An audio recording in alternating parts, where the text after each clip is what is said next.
C'est l'heure où l'arc-en-ciel se lève, épisode 133 du 9 mars 2026.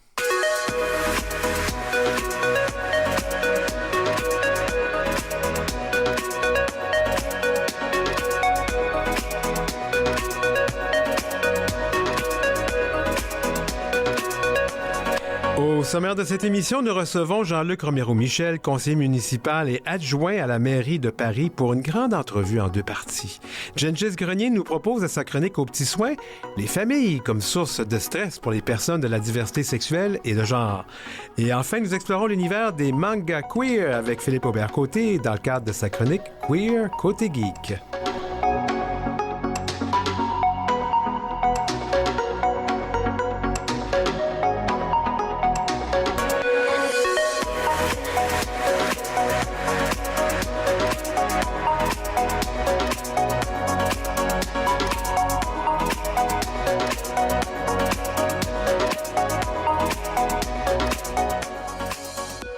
C'est l'heure où l'arc-en-ciel se lève avec Denis Martin-Chabot.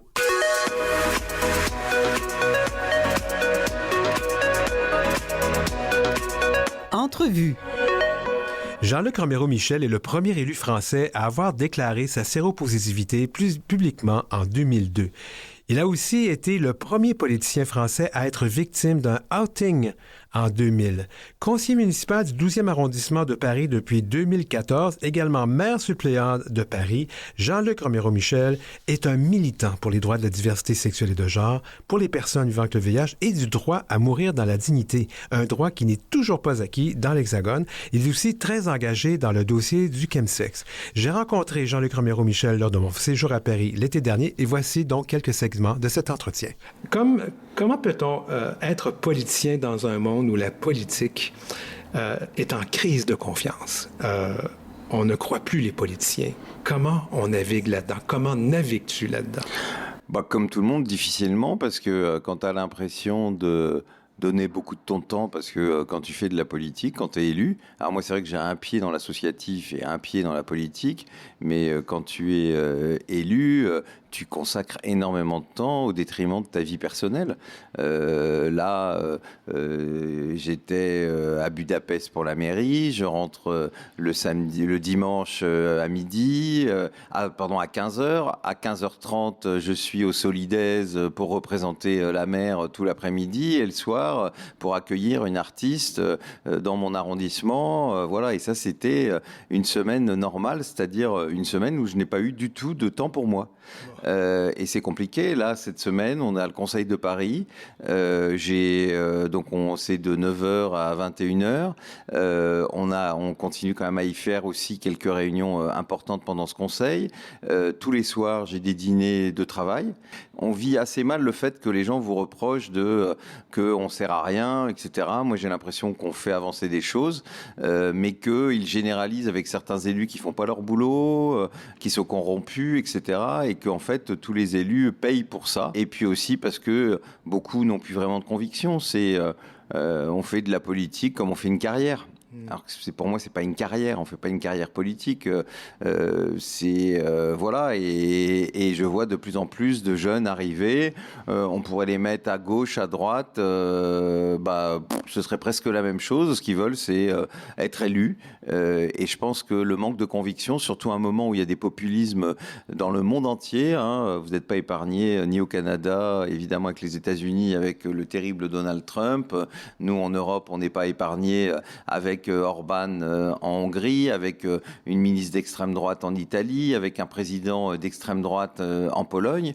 Je trouve que c'est là où il faudrait que les politiques revendiquent un peu plus des convictions et puis sachent défendre des valeurs, parce que je pense qu'on n'a pas les mêmes valeurs quand on est à l'extrême droite et populiste, même face à tous les autres partis, je dirais entre guillemets démocratiques. J'y placerais même les droites républicaines entre guillemets. Le problème, c'est que aujourd'hui, beaucoup de politiques en plus ont renoncé, donc je comprends que les gens soient désabusés. J'aimerais amener la question en fait même encore plus proche de tes combats. Quels sont les défis d'être un élu ouvertement gay et ouvertement séropositif en 2025? Alors honnêtement, en France, même si ça évolué plus lentement qu'au Canada. Très clairement, moi je me souviens les premières fois où je venais aux Fiertés, Montréal, etc., il y a très longtemps, où on voyait plein d'élus qui assumaient leur homosexualité, de lesbiennes, de trans, etc. Nous, ça a quand même mis beaucoup de temps. Il y a à peu près une dizaine d'années où il y a quand même un certain nombre d'élus, et encore, pas beaucoup, qui parlent de leur homosexualité. Mais en tout cas, ça me paraît plus extrêmement compliqué en France. Je pense que les gens s'en fichent du moment que vous faites votre boulot. Par contre, la séropositivité, ça reste quelque chose de compliqué pour plusieurs raisons. D'abord, la première raison, c'est la maladie. Parler de la maladie, c'est extrêmement tabou. Si vous êtes un politique, vous devez paraître fort, et être malade, c'est être faible. Ce qui est un paradoxe absolument hallucinant, parce que chacun dans sa vie aujourd'hui peut vivre peut-être plus longtemps avec des accidents de la vie. On n'a qu'à te regarder. Voilà. C'est clair que t'es pas faible. Ouais, mais c'est cette vision-là qu'ont les gens.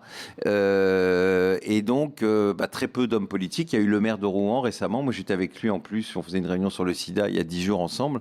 Et je le félicitais d'avoir dit qu'il avait un cancer. Et il me disait, mais j'ai été surpris de recevoir des centaines de courriers de gens qui me disaient merci. Je dis, bah oui, mais parce que tu as l'honnêteté, toi, en tant qu'élu, de le dire. Ça touche les gens parce que ça montre que parce que tu es élu, bah oui, tu vis la même chose. Tu vas mourir comme tout le monde et tu as des maladies comme tout le monde. Mais ici, c'est extrêmement impudique de le dire. Et puis le VIH, au-delà du caractère de fait qu'il y a un tabou autour de la maladie en France, chez les politiques, il y a le tabou, évidemment, du VIH qui reste très stigmatisant, qui reste une maladie honteuse, un virus tabou, et tout ça en 2025. D'ailleurs, c'est ça le grand paradoxe. C'est pas toi que je vais l'apprendre, mais les progrès médicaux ont été considérables. C'est pour ça qu'on est encore là aujourd'hui. Mais les progrès sociétaux ne sont pas à la hauteur des défis. Et la sérophobie est une réalité. Et être un élu, d'ailleurs, la preuve, en France, je suis encore, ça fait, je l'ai dit en 2002, on est en 2025, ça fait 23 ans que j'ai dit que j'étais séropositif. Je connais d'autres élus qui le sont, mais qui veulent pas le dire. Quand je leur en parle en disant allez-y, ça va aussi dédramatiser, ça va aider, mais ils sont terrorisés à cette idée-là. D'ailleurs, même en Europe, j'en connais pas d'autres. Donc c'est dire à quel point ça reste compliqué, alors que j'ai quand même l'impression que dans nos pays, même s'il faut faire attention au retour en arrière, etc. Mais qu'aujourd'hui, en tout cas, on peut... moi, j'ai été 23 ans conseiller régional, j'ai été élu municipal en banlieue, ça fait presque 12 ans que je suis élu municipal à Paris. Franchement, je me souviens pas que à part quelques homophobes qui peuvent vous insulter dans la rue ou des choses comme ça, mais au contraire, moi, quand je suis dans les bureaux de vote, les gens viennent me saluer, me remercient pour mes combats. Donc je pense que sur l'homosexualité, ça a avancé. Par contre, sur le VIH, le boulot, il est Jean-Luc, toujours là. Je dis ça parce que moi, je te suis sur les réseaux sociaux, je vois tes publications et tu es très présent sur les réseaux sociaux, puis tu fais avancer, ou du moins tu mets en évidence des causes, des sujets, des projets, notamment les causes trans et tout ça. Et je vois aussi les commentaires, c'est scabreux. Encore, moi, je vois pas tout parce que, par exemple, sur Twitter, où maintenant je suis moins comme tout le monde, enfin sur X, parce qu'il y a plus que des fachos qui viennent mettre des commentaires. Moi, j'ai X complètement. Moi, c'est peut-être ce qu'il faudra que je fasse. J'ai mis un bodyguard, enfin une application qui m'évite de voir les choses les pires. Mais quand j'étais à la Pride de Budapest, mais c'est horrible, tout ce qu'on peut lire, ce que les gens peuvent écrire. Il y a pas si longtemps que ça m'a sidéré de voir cette haine. On inaugure, puisqu'on a fait un travail de mémoire ici autour des personnes LGBT et du sida, etc. Et on inaugure la plaque du premier bar gay de Paris qui a ouvert en 1978, qui s'appelait Le Village. On fait cette inauguration, mes collaborateurs me filment en train de faire mon discours, et je mets ce discours sur TikTok. En quelques minutes, des dizaines de milliers, là, je crois qu'il a dépassé largement les 110 ou 120 000 vues. Et qu'est-ce qu'on se rend compte? Des milliers de commentaires, mais quasiment que des trucs de haine, des menaces, notamment contre le lieu, avec des gens qui disent on va venir avec une voiture bélier pour démolir cet endroit et tout ça. Et j'étais sidéré quand même de cette haine. Je suis habitué, mais en quelques heures, alors je ne sais pas si c'est l'algorithme de TikTok qui a fait ça, que de la haine. Ouais. que de la haine. Oui, j'ai vu ça. Et pour moi, ça reste quelque chose d'incroyable parce que moi, je vois dans la rue, par exemple, beaucoup de gens me reconnaissent, je prends le métro, etc. J'ai quand même plutôt des gens qui viennent dire merci. Voilà, après, il y en a quelques-uns, je vois bien qu'ils me regardent de travers. Mais je ne suis pas tant insulté que ça. Par contre, sur ces réseaux sociaux, où ils se croient totalement anonymes, les gens se permettent des choses. Et moi, je comprends que pour les jeunes, ce soit difficile. Tu sais, j'enseigne aussi dans une école de commerce qui s'appelle l'INSEC, où j'aime bien aller parce que c'est intéressant de toujours voir des jeunes de 20 ans, de comprendre et tout. Et il n'y a pas si longtemps que ça, j'ai des jeunes étudiants à moi qui viennent me voir en me disant, vous savez, bon, qui aiment bien mon parcours et tout. Et ils me disent, vous savez, monsieur Romero, vous avez beaucoup de chance, vous. Votre jeunesse, tout ça, vous vivez pas ce que nous, on vit avec l'homophobie, la transphobie, etc. Alors je les regarde, je dis, je sais que c'est difficile avec les réseaux sociaux, mais vous savez, moi déjà, quand j'avais 20 ans, j'avais déjà mes amis qui mouraient du sida. Ouais. Hein, et on disait que c'était une punition divine. Donc il n'y avait pas les réseaux sociaux, c'est vrai, mais je peux vous dire que quand vous aviez un problème, par exemple, vous alliez dans un lieu de drague, que vous faisiez tabasser, bah si vous alliez au commissariat, ils vous tabassaient aussi. Ouais. Je dis, mais vous vous rendez pas compte qu'aujourd'hui, la société a quand même considérablement évolué. D'ailleurs, dans les années 80, en France, quand Le Monde, qui a toujours posé cette question pendant des années, demandait si vous avez des enfants homosexuels, est-ce que vous le toléreriez ? 80% des gens disaient non. Aujourd'hui, c'est l'inverse. Mm-hmm. Donc, la société a progressivement, mais une partie de ces jeunes pensent que c'est pire qu'avant, parce que c'est vrai que ce fil de ces réseaux sociaux, qui aurait pu être le meilleur, devient dans bien des cas le pire, mais ça ne représente pas la réalité de la vraie société. Toi qui a écrit des tas de livres, qui fait des dédicaces, des choses, si tu fais un événement Facebook, tu vas avoir plein de gens qui t'annoncent qu'ils vont venir, puis tu te rends compte que tous ces gens-là ne viendront pas. Ouais. Donc on voit bien que du virtuel à la réalité, il se passe bien des choses, mais je comprends que ce soit dur pour les plus jeunes, mais en même temps, on ne peut pas dire que ni en France, ni au Canada, être homosexuel et être homosexuel en politique est plus difficile en 2025 qu'avant. Reste le VIH, oui, et là-dessus, le travail, il faut qu'on continue inlassablement, comme tu le fais, comme j'essaie de le faire. Je reviens parce que c'est quand même rassurant ce que tu dis. J'avais l'impression que les réseaux sociaux avaient empiré la situation, mais probablement qu'elle démontre le côté le pire, mais ce n'est peut-être pas majoritaire. Est-ce qu'on peut attribuer ça aux réseaux sociaux seulement ou à la montée de ces politiciens populistes de l'ultra-droite, de l'extrême droite? De toute façon, l'élection de Donald Trump, cette fois-ci, a donné lieu à une explosion, notamment de transphobie, absolument délirante dans le monde entier, et à légitimer des politiques qui se disaient un peu plus modérés à tenir des propos, et le prétexte, c'est les trans aujourd'hui. Mais moi, je le dis à ceux qui disent dans la communauté LGBTQIA+, oui, les trans, non, les trans, c'est la même communauté que nous, et ce qu'on fait aux trans, ça vous viendra aussi. Parce que ça se passe toujours comme ça. On voit d'ailleurs en Italie, où on a l'extrême droite, qu'est-ce qu'est les premières mesures qu'a pris cette première ministre d'extrême droite, ça a été d'enlever des droits aux couples de femmes lesbiennes. Voilà, c'est cette réalité-là. Et que les gays qui pensent qu'ils sont totalement épargnés et qui auraient une vision, je ne sais pas moi, particulière et totalement juste identitaire, oubliant que les autres lettres de notre acronyme, je pense qu'ils ont vraiment tort. Ils ont vraiment tort, et on a un changement de climat, un changement de discours politique et une libération. Nous, en Europe, on était protégés quand même un peu par ça. Et puis en plus, on a quand même, nous, des lois qui pénalisent les propos homophobes. Donc c'est vrai qu'ils ne peuvent pas non plus dire les mêmes choses que ce que dit Trump. Ouais. Parce que sinon, chez nous, on va devant les tribunaux, et heureusement. Mais ça a libéré. On a eu une proposition de loi au Sénat sur les mineurs trans qui a été adoptée. Et on a régulièrement, en tout cas sur les trans, un discours qui est très inquiétant et qui est un discours mondial. Et c'est pour ça que je pense qu'il faut serrer les coudes, parce que le progrès, il n'est pas linéaire. Hein. On peut avoir des retours en arrière. C'est l'heure où l'arc-en-ciel se lève avec Denis Martin-Chabot. Entrevue. Ce qui se passe en Hongrie, qui est quand même un pays au sein de l'Europe, qui normalement ne peut pas interdire une manifestation pacifique pour des gens qui défendent des droits. Orban l'a fait, même si il a pris une claque parce qu'il y a eu 200 000 personnes, ce qui est inimaginable dans un pays de 9 millions d'habitants. On n'a jamais vu autant de personnes, mais il a changé sa constitution pour interdire le mariage, pour interdire entre guillemets la propagande LGBT comme les Russes l'ont fait. Il copie tout ce que fait Poutine.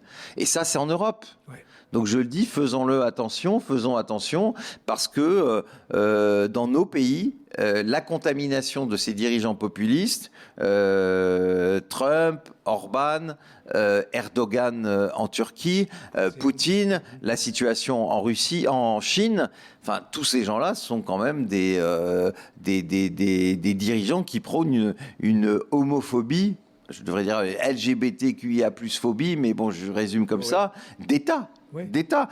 Les personnes LGBTQIA+ du monde entier ont intérêt de dépasser certaines de leurs différences pour travailler ensemble, parce que on le voit, quand on travaille ensemble, bah, ça fonctionne. Hein. Quand on a tous été solidaires de la Hongrie, ça a donné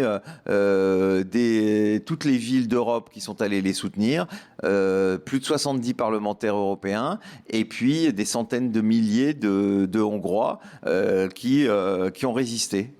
Si tu n'avais pas été outé, on parle de cette expression si on n'avait pas divulgué ton homosexualité contre ton gré, contre ton consentement, aurais-tu eu ce même engagement que tu as eu maintenant?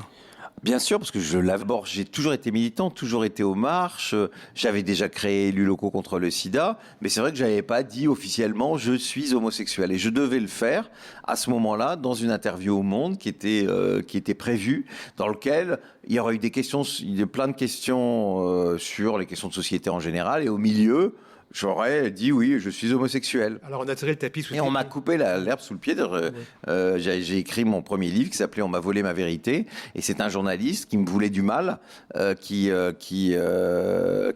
s'est très mal comporté et qui a fait que son article a été déposé, enfin en tout cas ce journal, qui était pourtant un journal gay, gratuit, etc., a été envoyé quasiment à tous les journalistes qui comptent. Et donc j'ai dû me défendre, ce qui était quand même un peu terrible.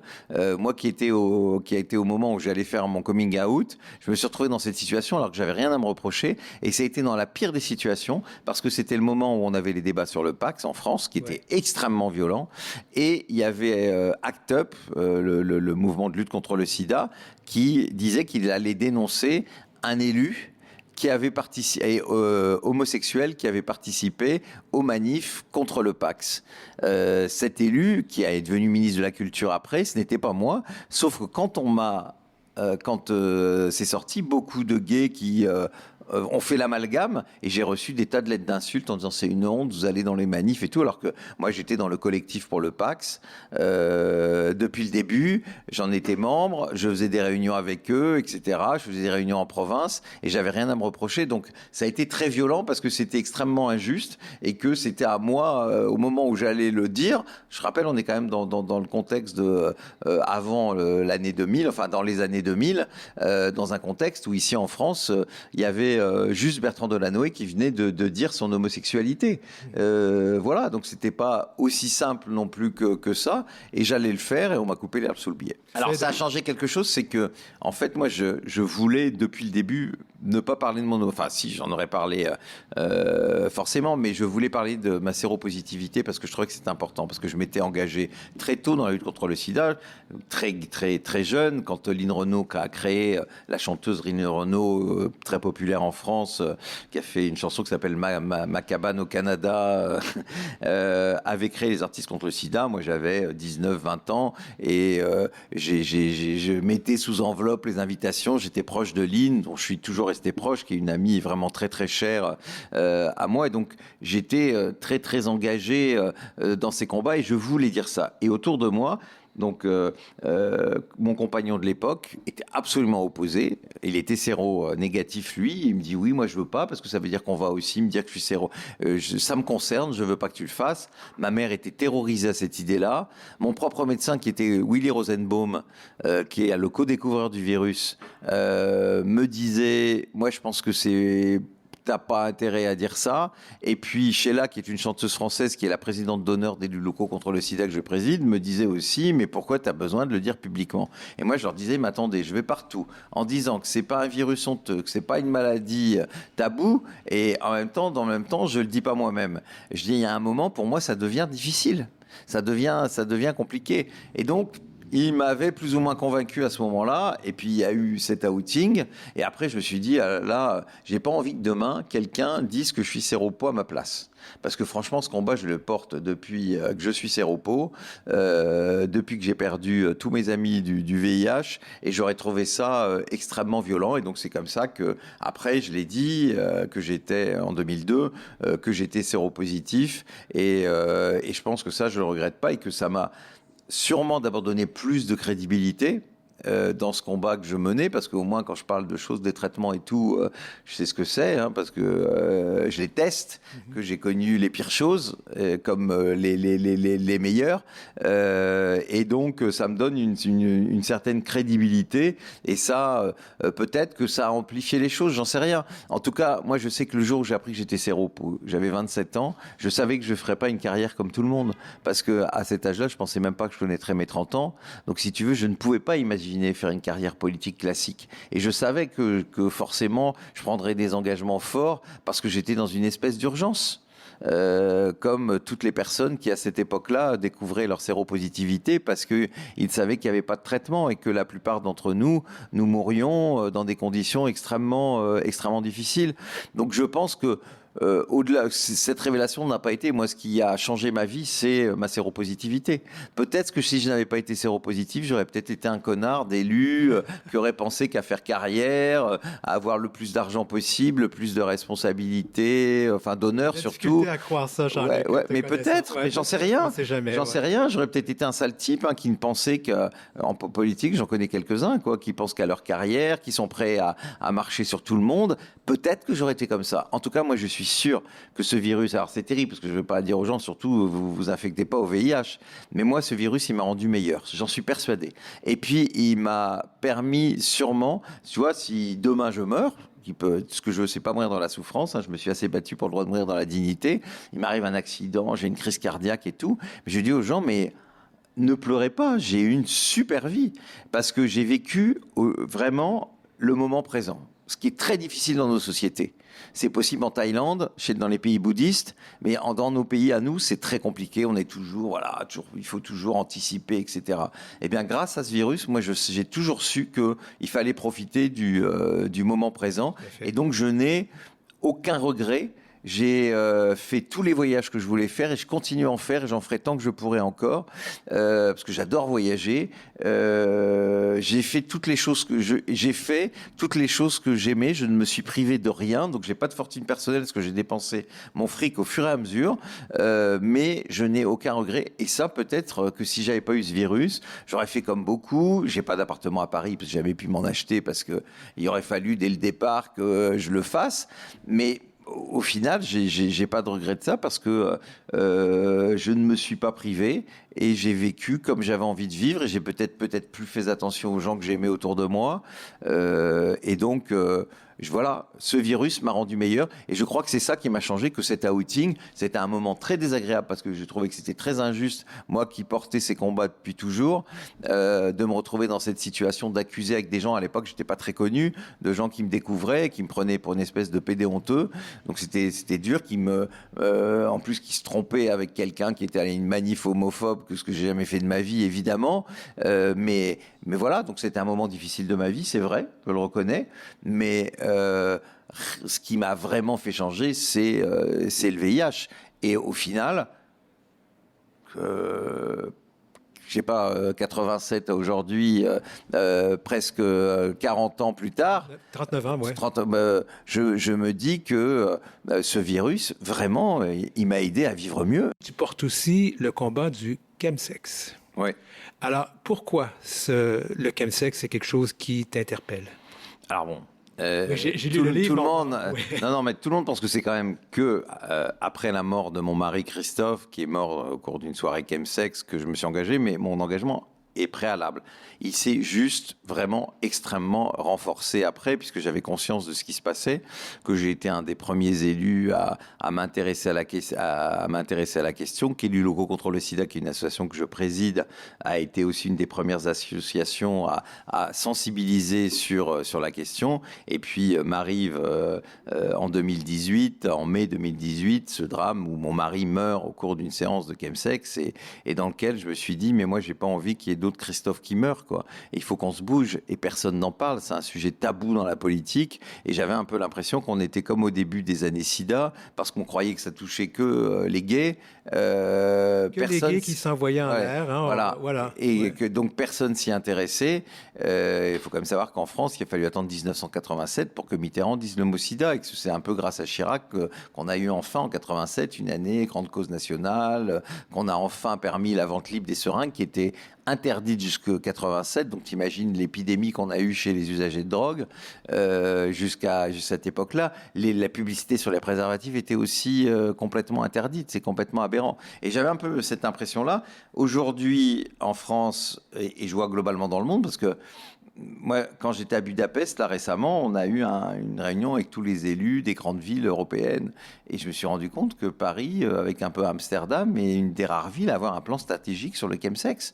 Quand j'étais à Montréal, ça a peut-être changé depuis, j'avais vu la municipalité. À New York, pareil.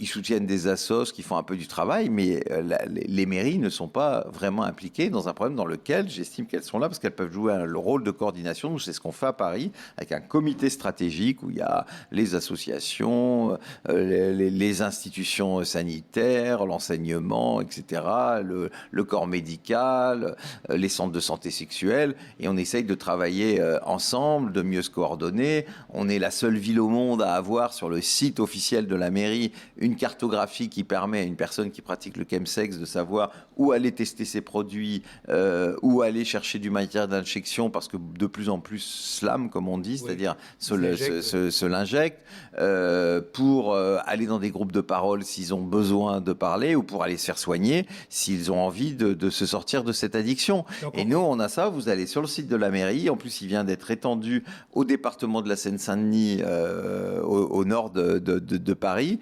Et je crois que c'est la seule, quand j'en parle à mes collègues des autres pays, je viens d'en avoir plein, ils disent « Ah bon, vous avez mis ça et c'est sur le site ?» Je dis « Bah oui, est-ce que c'est notre rôle aussi de donner l'information sans stigmatisation ?» Parce que la stigmatisation ne marche pas. On est dans la réduction des méfaits, finalement. Nous, on appelle ça ici en France la réduction des risques. Donc, oui, il y avait beaucoup à dire avec Jean-Luc Romero-Michel. Je promets qu'on va proposer d'autres extraits de ce long entretien avec lui à l'occasion d'autres épisodes de l'heure où l'arc-en-ciel se lève. Après la pause, ça sera donc la chronique santé aux petits soins avec Gengis Grenier. On va parler de la famille comme source de stress pour les personnes de la communauté de la diversité sexuelle et de genre. Et puis, on va parler des mangas queer côté geek avec Philippe Aubert côté.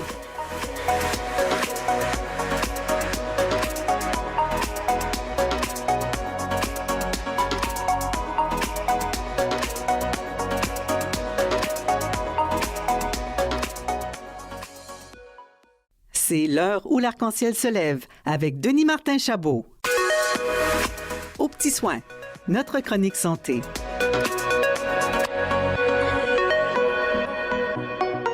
Alors aujourd'hui, on parle d'un sujet délicat, Gengis. Et si le facteur de risque principal en santé mentale chez les personnes de nos communautés, donc queer, LGBTQIA+, là, c'était pas l'homophobie sociale, mais celle de la famille. La famille, les dynamiques familiales narcissiques, un problème trop peu abordé, Denis Martin, dans notre communauté. Est-ce que tu te sens d'attaque aujourd'hui? Oui, on y va. C'est un sujet sensible. Tu sais, on parle souvent d'intimidation, de discrimination, mais on parle moins du fait que pour beaucoup de personnes LGBT+, le premier endroit d'insécurité, c'est la maison. Et pourquoi?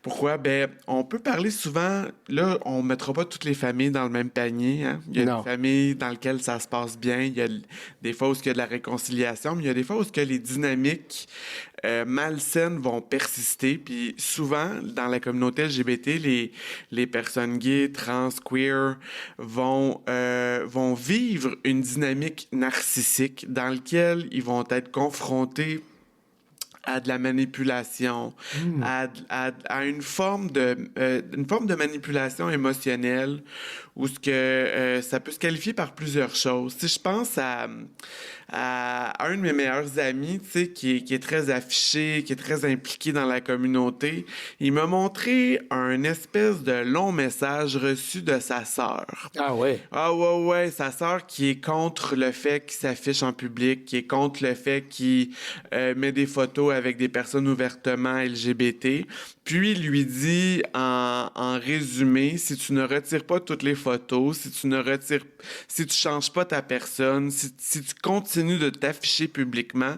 ben tes nièces, tu les reverras plus. Donc, de la manipulation, mais quand même, en 2026, ça se passe encore. Chantage émotionnel où ce que plusieurs membres de notre communauté, puis ma clientèle m'en parle beaucoup. Moi, le mois de décembre, là, le mois avant Noël, Denis Martin, là, le pire mois. J'ai droit à toutes les confidences. Ah oui? Hein? Ah oui, tu sais, les gens voient le temps des fêtes approcher, puis là, tu sais, toute l'année, c'est les parties, c'est Puerto Viagra. Vallarta, mon bon. Oui. Puerto Vallarta, puis le Brésil, puis tout va bien à longueur d'année, mais le mois avant Noël, on rentre en confidence, on peut s'exprimer un peu plus sur nos dynamiques familiales toxiques, ce que j'appelle les dynamiques familiales narcissiques, où on se retrouve un peu pris entre l'arbre et l'écorce. Alors pourquoi ça semble être... Parce que là, on s'entend, on n'est pas les seuls, les personnes queer, à subir ce genre de famille-là, parce que c'est quand même pas mal partout. Pourquoi c'est pire pour les communautés queer? Je dirais que dans une famille, on est les personnes qui ne se reproduiront pas.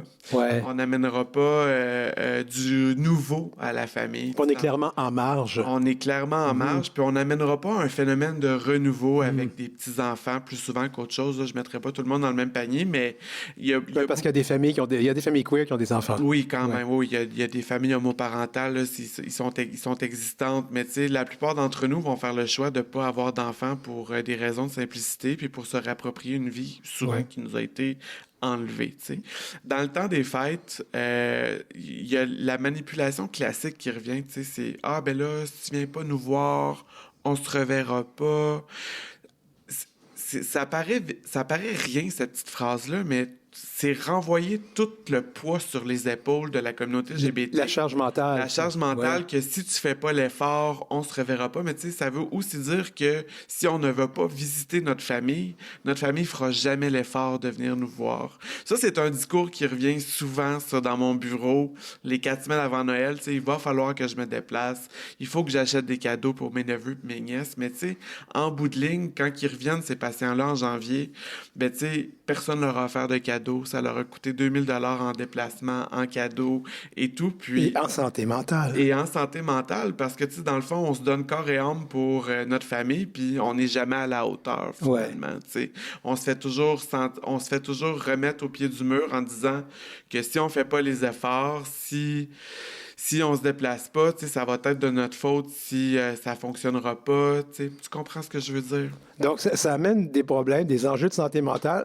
Et ça a l'air de rien, mais ça peut affecter la santé de la personne. La santé mentale, tu sais, ce phénomène-là d'exclusion, ce phénomène-là où ce que la famille devient un levier de contrôle sur soi, où ce qu'on devient un peu, où ce qu'on internalise un peu une honte, où ce qu'il y a un double message aussi, tu sais, je vais t'aimer si tu ne t'affiches pas. Je vais t'aimer si tu te déplaces. Je vais t'aimer si tu fais des efforts. Alors, si tu viens, amène pas ton chum, ou si tu l'amènes, vous bécotez pas. Oui. Hey, ça, j'ai un ami qui me racontait, qui me faisait une confidence là-dessus. Il me dit, tu sais, Jenji, il dit, moi, je peux amener mon chum à Noël chez moi, mais on peut pas se coller, on peut pas s'embrasser parce que j'ai des neveux puis des nièces, puis mes frères, mes sœurs veulent pas que leurs enfants soient exposés à ça, tu sais.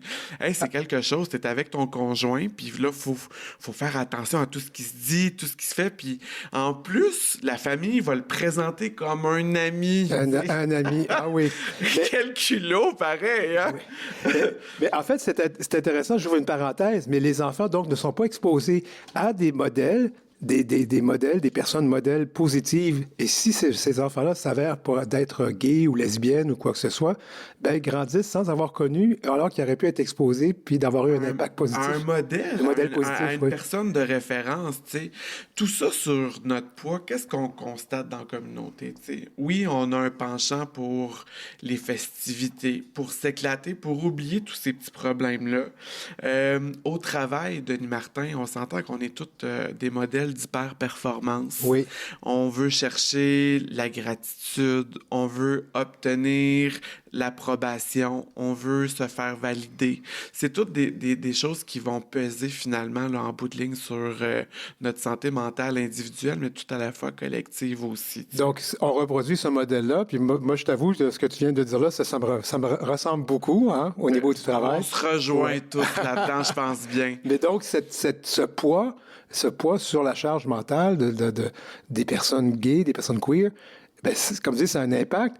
Mais qu'est-ce qu'on peut faire? Moi, ce que je vais dire, je la trouvais un peu fataliste, cette solution-là. Puis, tu sais, avec le temps, tu sais, à écouter mes patients, à écouter mes amis, mettre ses fucking limites, tu sais. Oh, c'est un gros mot, ça, oui. Mettre ses limites, oui. Mettre ses limites, tu sais, dans le sens où si on fait des efforts puis qu'on n'a pas le retour de balancier, puis, tu sais, se faire dire, ben, fais ci puis ça va se passer comme ça. Tu sais, dans le fond, on est des adultes. Tu sais, moi, j'arrive à 40 ans, tu sais, puis c'est sûr que me faire infantiliser à 40 ans, c'est un peu difficile. Ouais.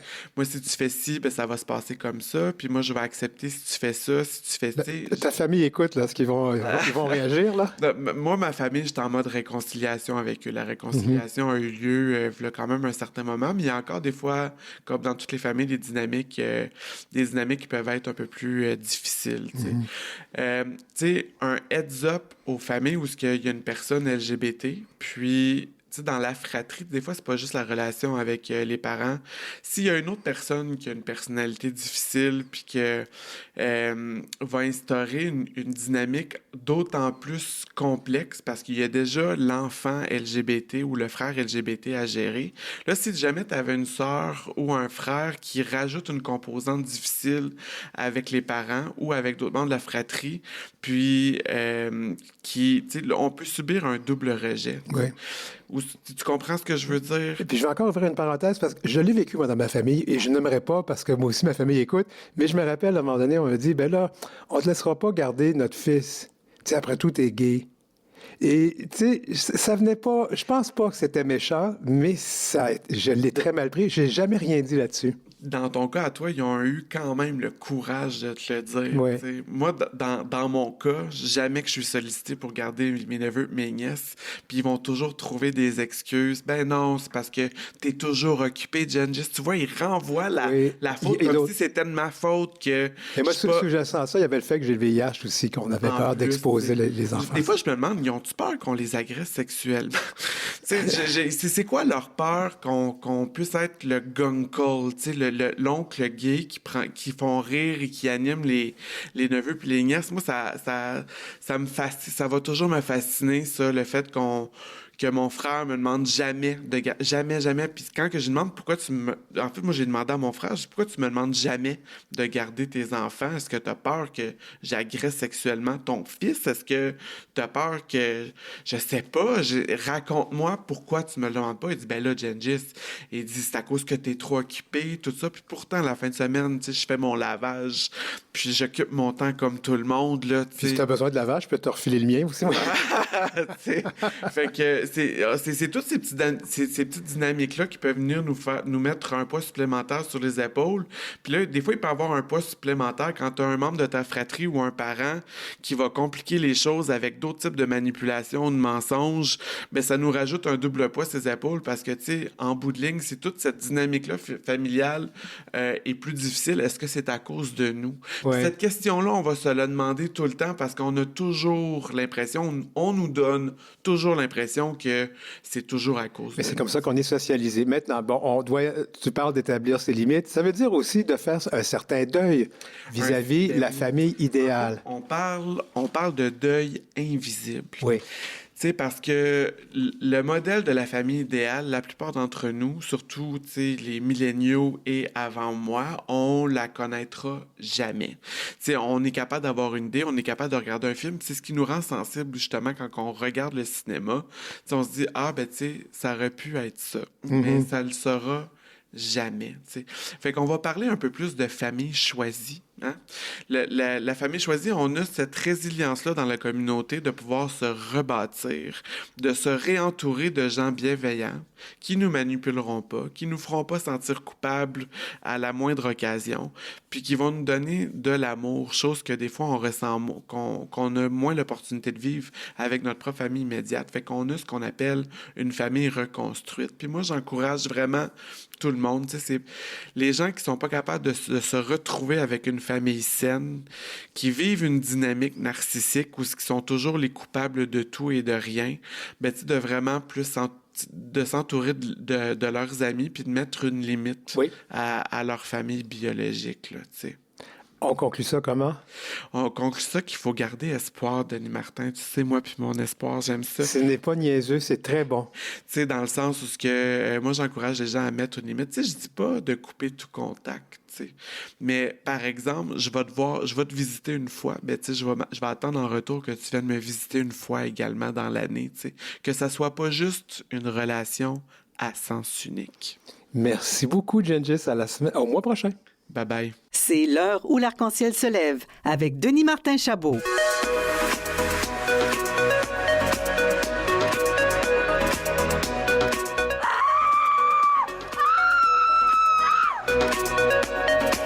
L'imaginaire, l'étrange, l'horreur et l'inusité. Queer Côté Geek avec Philippe Aubert-Côté. Salut Philippe Aubert-Côté, comment ça va? Ça va bien. Je pensais que j'allais avoir le droit à une chanson d'Astro le petit robot. Moi, pour la chronique d'aujourd'hui. J'ai manqué un peu de temps pour préparer tout ça, mais j'y ai pensé. Alors donc, on va parler de manga queer aujourd'hui. Ouais, de manga queer. Alors, explique-nous. Ben, pourquoi les mangas? D'abord, chaque génération a une icône japonaise. Hein? Ouais. De même, tu sais, les baby boomers, ça a souvent été Godzilla ou Ultraman. Oui. C'était le coup de cœur de ma marraine, d'ailleurs. Ultraman, oui. Exact. Il y a la génération X qui a beaucoup connu Goldorak, le robot géant. Moi, la mienne, c'était Astro, le petit robot, là, qui était présenté à Radio-Canada avec un concours pour gagner un voyage au Japon. Puis là, participé, c'est clair, hein? Pardon? T'as participé, c'est clair, hein? Je savais même pas comment on envoyait une lettre à la poste à l'époque, donc. De nos jours, ils savent même pas c'est quoi la poste. OK, on continue. Autre génération. Ouais. Puis il y a la génération Z, ben là, qui en a connu plusieurs, mais là, on va passer aux Pokémon qui ont fêté leurs 30 ans. Hein, quand même, oui. Quand même. Ouais. Ah oui, puis c'est mignon. D'ailleurs, mon chum et moi, on a plein de Pokémon à la maison. Pourquoi ça m'étonne pas? Je sais pas pourquoi, mais il faut pas trop que je le dise qu'on a beaucoup de Pokémon parce qu'on a peur de se les faire voler. Ils sont tellement mignons. Si tu veux, hein. On les garde pour nous. Hein. D'accord. Donc, tu sais, on a tous eu au Québec, à chaque génération, un contact avec la culture japonaise. Puis aujourd'hui, ben, le manga, que ce soit la bande dessinée ou l'animation, c'est partout. Hein. Même si je veux entrer en contact avec quelqu'un que je ne connais pas, peu importe l'ethnie ou l'âge, souvent je me mets à parler manga, qu'est-ce que tu lis, tout ça, puis ça marche. On fait des contacts facilement. Ça. Mais donc, c'est partout. Et ce qui est intéressant, c'est que les mangas, ben, c'est pas juste des choses pour enfants, ça peut aussi aborder des réalités queer. Et là, je m'étais dit que ça valait la peine de faire une chronique là-dessus aujourd'hui. Ah, oui. OK. Bon, alors, c'est quoi le manga? D'abord, c'est Qu'est-ce que ça mange en hiver? Qu'est-ce que ça mange en hiver? Ouais. Donc, le manga, c'est comme ça qu'on appelle la bande dessinée au Japon. Ça peut aussi servir à désigner les films d'animation. Donc, séries ou films tout court. Ceux et celles qui dessinent des mangas, on les appelle des mangaka. Je risque d'échapper le mot des fois dans l'entrevue, donc autant le définir tout de suite. Mais c'est aussi une esthétique, le manga. Alors, quand on voit un dessin animé ou une BD japonaise, on va tout de suite reconnaître des personnages avec des grands yeux mouillés. Oui. Hein, très expressifs, hein, qui sont très bien travaillés. Ça va être des personnages avec des traits très épurés aussi, là, pas beaucoup de détails pour qu'on puisse s'identifier facilement à eux. Hein? Ça va être aussi, pour les puristes, un sens de lecture des cases de droite à gauche, qui est à l'envers de ce qu'on lit en Occident. Ça a l'air très difficile au début, mais on s'y habitue, hein, puis ça devient une seconde nature. Les mangas vont aussi avoir des intrigues très complexes, très étoffées, où même les antagonistes ont le droit à leur histoire, à leur background. Donc, des fois, la dichotomie bon versus méchant qu'on voit dans les récits occidentaux est un petit peu brouillée, là, ce qui peut dérouter certaines personnes. Puis, dans les mangas, moi, ce que je trouve fascinant, c'est le mélange de genres. Hein? on peut retrouver dans la même histoire du sexe, de l'horreur, du rire, de l'émotion, de l'exubérance, du calme, de la violence dans le même récit et ça marche. Alors que des fois, on a tendance à séparer ça en Occident, à dire que ça se mélange pas. Alors, les mangas, ça a beaucoup dérangé? Oui, à l'époque de Goldorak, justement, que tu as connu, c'est qu'on a commencé à diffuser ces dessins animés-là en Occident, surtout en France. Mais là, ce qu'on ne savait pas à l'époque, c'est qu'au Japon, les films d'animation, on ne les considère pas comme étant strictement réservés à la jeunesse. Il y a des longs métrages animés qui sont pour les adultes, qui vont raconter des histoires policières ou de mœurs ou autres. Il peut y avoir de la violence et de la nudité aussi dans les mangas parce que la relation à la violence et à la nudité n'est pas la même qu'en Occident. Donc, il y a des mangas qui étaient pour les adultes ou les adolescents matures qui ont été diffusés auprès du grand public sans cérémonie, puis on le savait pas et ça a traumatisé. Même Astro, le petit robot, la version qu'on avait ici était édulcorée, remontée pour gommer certaines scènes. Moi, adulte, j'ai redécouvert la version originale en DVD, telle qu'elle avait été faite au Japon, et le dernier épisode m'a traumatisé. Ah oui, pourquoi? Je refuse d'en parler. Ah oui? Bon, OK. Alors, peut-être que les gens vont devoir nous écrire pour savoir. On va faire une pétition. Il va falloir me payer cher. OK. Donc, on continue. Les mangas, donc, la sexualité, tout est là-dedans, là. Tout est là-dedans. C'est que il y a... Et ce qu'il faut savoir, c'est que au Japon, la nudité, la sexualité et la violence sont pas perçues de la même façon qu'ici. Il y a pas... Ça n'a jamais été condamné comme en Occident. Parce que dans les religions japonaises, il n'y a pas de péché originel qui nous dit que le sexe est mal, tout ça. Donc, dans les récits japonais, romans ou mangas, on a abordé ces dimensions-là très tôt. Hein? Et... Donc, allons-y, le phénomène queer dans les mangas. Oui, c'est que au Japon, les relations homosexuelles ne sont pas condamnées avec la même véhémence qu'en Occident. Ouais. Et donc, très tôt, dans les années même 50, 60, on a commencé à aborder des histoires homoromantiques dans les mangas. T'sais, à l'époque où on sortait de la grande noirceur, nous, on commençait à montrer des personnages gays ou lesbiens dans les mangas au Japon, ce qui est quand même assez intéressant. Donc, il y en a plusieurs catégories qui existent. Je vais utiliser certains termes, des fois, qui sont un peu controversés, là, des fois qu'on veut remettre en question aujourd'hui, mais si je vais les employer, c'est parce que c'est ceux qu'on retrouve le plus en librairie. Donc, si notre auditoire veut s'y retrouver, c'est ceux qu'il faut employer. Ouais. Donc, vous allez avoir dans les mangas qui sont purement érotiques d'abord, ce qu'on appelle le hentai, donc H-E-N-T-A-I, je vais l'appeler pour être sûr. Donc, ça, ce sont les mangas pornographiques classiques, souvent hétéros. OK. Il peut y avoir des choses très bizarres là-dedans. Donc, je ne l'aborderai pas aujourd'hui parce que c'est plus, hétérosexuel. Et puis, c'est bizarre. Et c'est très bizarre. Il y a des trucs avec des tentacules là-dedans. Là, on va en parler tantôt. Ouais. Du côté queer, on a deux sortes fondamentales de manga. Le boys love et le girls love. OK. Donc, le boys love et le girls love représentent des intrigues qui sont soit homo-romantiques ou homo-érotiques, mais il y avait une très grande diversité de thèmes et d'approches pour raconter ces histoires-là. Des fois, dans certaines œuvres, la sexualité peut être complètement absente. Et des fois, on peut aborder des termes légers ou on peut aborder des termes plus graves comme la coercition ou l'intimidation, des choses qui dérangent aussi. Donc, on va l'aborder aussi sans problème. Donc, comme ça le dit, le Girls Love va surtout raconter des histoires d'amour ou érotique entre femmes et le Boys Love, c'est entre hommes. Ouais. Alors, toi, tu vas t'intéresser au Boys Love. Oui, au Boys Love. Le Girls Love est très intéressant, mais écoutez, il nous faudrait une deuxième chronique pour en parler. C'est un domaine en soi. Puis c'est sûr qu'on peut comprendre mon bien. Je connais plus le Boys Love. Évidemment. Ah oui, tu m'étonnes. J'ai un petit biais. Mais aussi, c'est parce que le Boys Love a une histoire très intéressante. Ce serait à cause du féminisme japonais que ce genre-là aurait émergé. Ah ben. Ce qu'elle a complètement contre-intuitif. Mais... Ouais. Bon, alors, quelle sorte de boys love on va trouver dans les mangas? Il y en a... Moi, je vais en décrire ici 4 catégories. C'est un petit peu ad hoc pour qu'on se retrouve. Donc, je vais les énumérer, puis je vais y revenir après. Donc, il y a le yaoi, le bara, le manga didactique et ce que j'appelle les bizarreries. Là, les tentacules, on risque de les croiser là. OK. Donc, la première catégorie de Boys Love dont je vais parler, c'est le yaoi, donc Y-A-O-I. Ce sont des histoires d'amour entre hommes, mais qui sont souvent écrites par des femmes et destinées à un public féminin. C'est pas étonnant. Il y a beaucoup de romances gays entre hommes. Écrites aux États-Unis, qui sont écrites par des femmes et qui sont lues par des femmes. Exact. Donc ça, c'est la caractéristique du yaoi. Les histoires vont être très romantiques, souvent longues, elles vont être très tortueuses aussi au niveau de l'intrigue. Ça va être très psychologique. On peut comparer ça, les yaoi les plus cheap, ça peut être comme des romans harlequins. Mais certains vont se rapprocher des grands films d'amour là, qui ont eu des Oscars aussi. Le degré d'érotisme, ça peut varier. Il y a certains yaoi qui n'en ont pas, mais du tout. Puis quand tu as des scènes de sexe là-dedans, ça va peut-être plus se rapprocher du soft porn, comme on dit, où oui, deux hommes vont faire l'amour, mais on voit pas grand-chose, puis souvent on va censurer les sexes. On va les effacer pour laisser des zones blanches, vides, pour laisser imaginer de même. Donc, oui, j'ai déjà vu des vidéos justement où ils mettent ils vont pixeliser l'endroit où se trouve le sexe. Exact, ça revient à ça. Ça, c'est enraciné dans les lois japonaises. En tout cas, il y a toute une explication là-dessus, mais souvent, c'est pas là qu'on va voir des choses extraordinaires. C'est tout dans le non-dit. Souvent, l'intrigue va tourner aussi autour d'une relation entre deux hommes.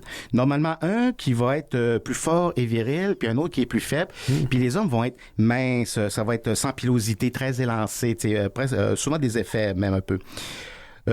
Et un avertissement, les intrigues dans les yaoi vont souvent avoir une ou deux scènes de sexualité non consensuelle parce qu'un des tropes, des clichés des intrigues yaoi, c'est qu'il y a un personnage qui est coincé dans sa sexualité puis il va se faire réveiller à son côté gay par un initiateur qui est plus viril. Allô, la culture du viol, hein? Exactement. Ouais. Donc, et le consentement, oui. Et voilà. Donc, il faut être prêt à voir ça. Donc, tout ça, il y a toutes sortes d'intrigues. Ça peut être des intrigues purement amoureuses, mais ça peut être des intrigues aussi policières. Moi, j'ai un exemple qui me vient en tête, un yaoi qui s'appelle Réminiscence, que ça raconte la vengeance sexuelle d'un salariman contre son ancien bully. Okay. Par exemple, donc on peut aller dans les trucs plus policiers. Souvent, les gays vont ne pas se reconnaître dans le yaoi. Ils disent eux-mêmes, très peu de gays, il y en a qui vont lire les yaoi, mais très peu, c'est beaucoup plus un public féminin. Donc, ils trouvent pas, beaucoup de personnes gays trouvent que ça ne décrit pas très bien les réalités de la communauté gay. Et une des théories pour expliquer ça, c'est peut-être parce que le yaoi, ça représente, en fait, c'est une métaphore de la condition féminine au Japon. Donc, je disais que le féminisme japonais avait peut-être fait émerger ça. C'est des autrices qui écrivent des intrigues pour des femmes, donc qui vont peut-être aborder par le biais d'histoires entre hommes ce qui arrive aux femmes, en fait. Oui, je t'écoute. Oui, donc ensuite, on a des mangas plus destinés aux hommes gays, qui est le bara. Donc, ce sont des mangas réalisés par des dessinateurs gays et destinés à un public gay, un peu. Il y en a qui n'aiment pas le terme bara parce que ce serait une injure au Japon, là. C'est parce que ça veut dire rose en japonais et c'était une façon de surnommer les gays. Et c'est qu'il y a un magazine qui est apparu dans les années 70 qui reprenait le terme pour tenter de lui donner une connotation positive, mais ça n'a pas été le cas.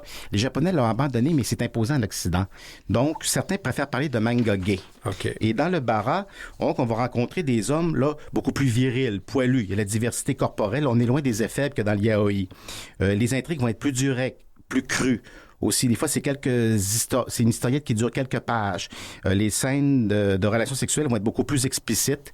Tu vas retrouver du BDSM, des scènes de cocaïne, de l'humiliation. Là, on va tout trouver là-dedans. Donc, c'est comme beaucoup plus direct. Et le lectorat masculin, peut peut-être s'exciter avec un bara beaucoup plus facilement qu'avec un yaoi, mais souvent les intrigues sont tournées d'une façon que on lit autre chose. Et c'est plus un exitoire de même. Donc, même si c'est très explicite, des fois, on peut rester loin de la pornographie. OK. Est-ce qu'on peut aller, parce que le temps commence à aller, là. Manga didactique. Oui, ça, c'est une petite catégorie intéressante. Ce sont des mangas qui vont aborder plusieurs aspects des communautés queer à travers des intrigues psychologiques dénuées de sexualité. Et on s'adresse avant tout aux hétérosexuels qui veulent en apprendre sur la communauté gay. Ah bon? Donc, on est loin de... Mais c'est fait avec bienveillance. On est loin de l'attitude, on va vous éduquer.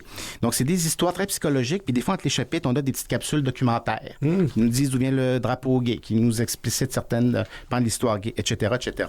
Okay. Donc, une suggestion de manga didactique, Le mari de mon frère, de Gengoro Tagame.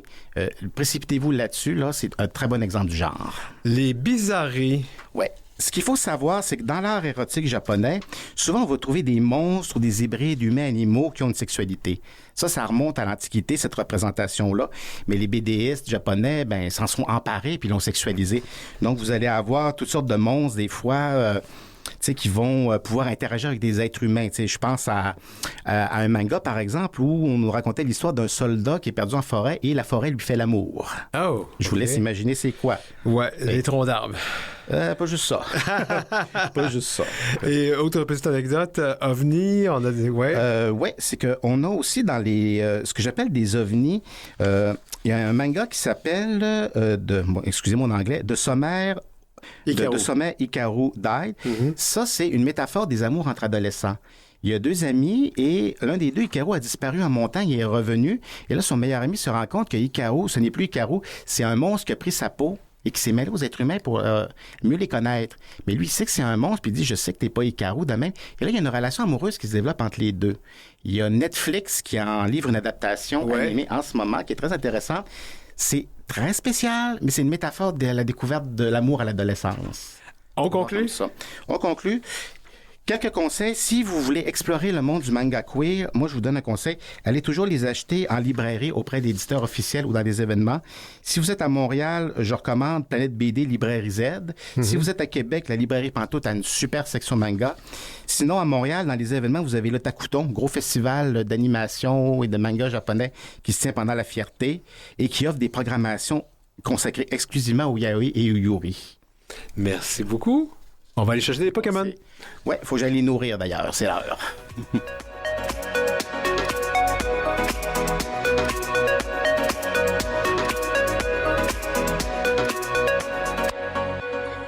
Pour joindre l'équipe de l'heure où l'arc-en-ciel se lève, écrivez-nous à heureciel@gmail.com, heureciel en un seul mot, @gmail.com.